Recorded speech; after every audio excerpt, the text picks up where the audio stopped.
This is Gerardo Del Real with Resource Stock Digest. Joining me today is the CEO of Mawson Resources, Mr. Michael Hudson. Mike, how are you this afternoon? Very well. Morning down under still, but all good. Thanks, Gerardo. Well, good morning to you. We're going into 2020. We're closing out the year on what looks like a pretty resilient gold macro backdrop. Gold is holding that 1474 level as we speak. It hasn't budged much lower.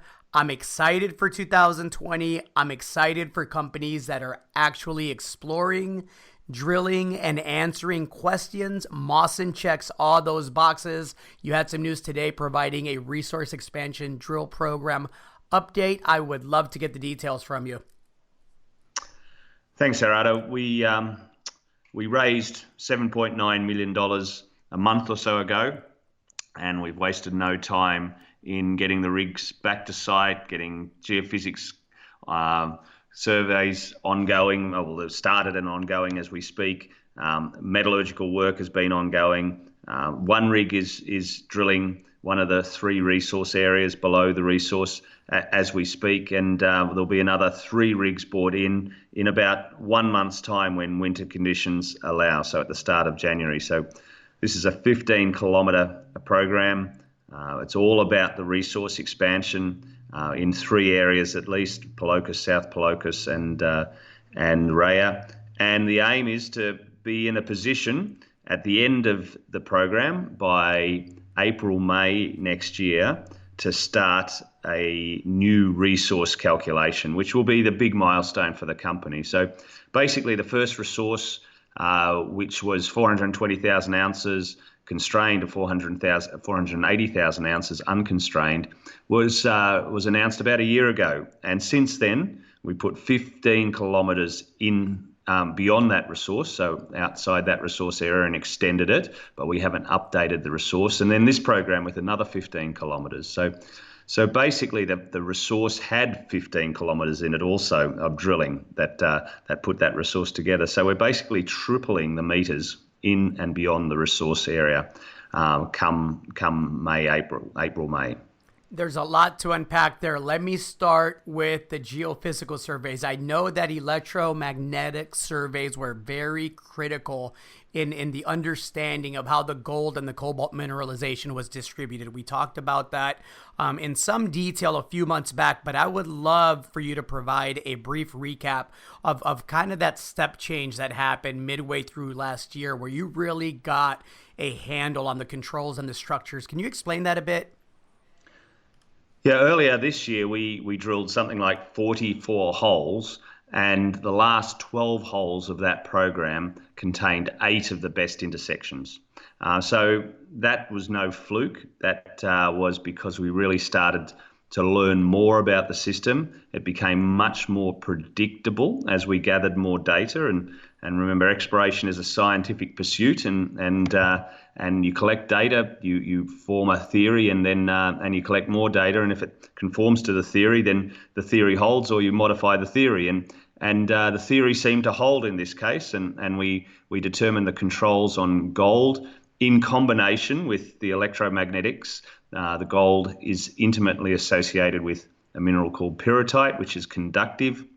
So we can basically light the mineralization up like a Christmas tree, as you've heard me mention that term before. And that Christmas tree extends way beyond the limits of where we've drilled. So that gives us an ability with the geological controls to target it. So it de-risks the exploration program, not absolutely, because geology in nature is always more complex than we try and simplify it to. However, we have started to really work out this system, and that is a key step change, as you say. And I stand corrected, and you're 100% correct. That was this year. In my mind, I'm ready for 2020, Mike. I think it's going to be a blockbuster year for the better precious metals names in the space. And obviously, I believe that Mawson checks that box, or we would not be speaking. I would love for you to provide an update on the metallurgical studies that are ongoing, because you and I both know you could have the prettiest rock in a box, and if you can't recover any of the minerals or the metals, it's not worth a thing, right?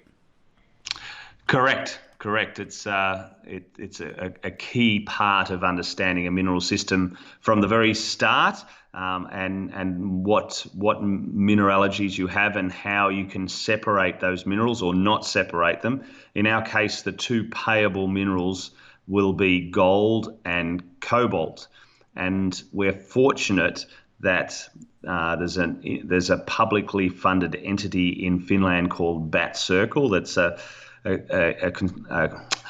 a group of universities and companies and government institutions that's looking to put Finland way up in the battery supply chain space. So they've got 20 million euros to spend in collaboration with companies over this year and next year, and we've got approximately $1 million to research the metallurgy of our deposit, and so that's brought a lot of smart people and a lot of very, very interesting data to the table. So we know that the gold is free milling. We haven't got refractory gold, and we know that the flow sheet will be traditional gravity followed by cyanidation. But the cobalt was all a little bit unknown until relatively recently, and we're fortunate that at relatively coarse grain sizes, so that means less energy,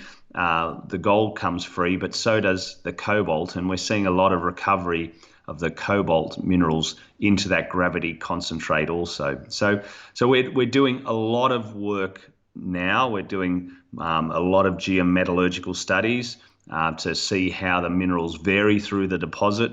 We're moving on to flotation and leach studies also, and all this data will come to provide a flow sheet that we can do some real world tests from start to end. And that's probably 6 to 12 months away. We'll be starting to run those real world tests on a flow sheet that's been designed from all this great data that is very necessary to understand before you say, well, this is what a process plant would look like, and let's run the tests around that and then try and optimize it. So a hell of a lot of work, a lot of money, a lot of time, a lot of smart people being involved, putting together all that data for us. You mentioned Finland's, and by extension, of course, Europe's almost manic push into establishing an independent battery supply chain, right? It's so China dominated that the cobalt really has become a very strategic metal for Mawson Resources. Can you explain that a bit for people that may be new to the story? Sure. So this is a gold deposit that has a byproduct that will be cobalt, and that in situ value today, in terms of the breakdown between gold and cobalt, is about 80 to 90% gold and 10 to 20% cobalt. So it's clearly driven by the gold, but there is a cobalt kick, if you like, that will add economically, but also adds strategically, as you mentioned, to the company and the project. That it's one of the few compliant cobalt resources in Europe. Finland is very much ingrained in the cobalt supply chain. In fact, they refine half of the world's non-Chinese refined cobalt. So 80% of cobalt in the world is refined in China. 20% outside of China, half of that comes from Finland. But they don't really mine a lot. I think they mine 0.4% of the world's cobalt. So there's a big gap there. So we can help fill that gap, if you like, from a point of view of providing ethically, sustainably sourced minerals to fill that supply chain that Europe is chasing and almost starting to look like they will compete with China. Now it's been a lot of time and money again in Europe, and this has been there's billions of euros that have been spent to position Europe into this place, and then with all the car makers there really heading down the electrification path with gusto. It's amazing how it plays out into the natural resource space, where we are at the very, very start of the business, and of course without cobalt you can't have your lithium ion batteries, and it's a key component, and a majority of the cobalt from the world comes from the Congo today, which has some questions around its sustainability and ethical supplies, and people don't like sitting in electric cars or having phones where they know that a child's been forced to mine for those minerals. So it's interesting how the world is changing. Well said. I have to believe if you're a Mawson shareholder, you're probably pretty excited. There is a ton of news flow at the very least. The next 2 quarters, we'll see a lot of very, very important news. You have drilling underway. It's aggressive. There will be 4 drills turning here within the next month or two. I can't think of a better backdrop for Mawson Resources, especially if we can get gold to push through that 1550 level that seems to be right around the corner. Mike, anything you'd like to add to that? That's a great summary, Gerardo. We've got the cash, we've got the drills turning, we've got the resources that are getting bigger, this is a key program for the company, culminating in a resource where we'll see triple the drill meters from the earlier resource we published a year ago into the deposits that we're finding. So yeah, it was a very, very exciting time. Excellent. Mike, thank you so much for the update. I appreciate it. Take care, Gerardo.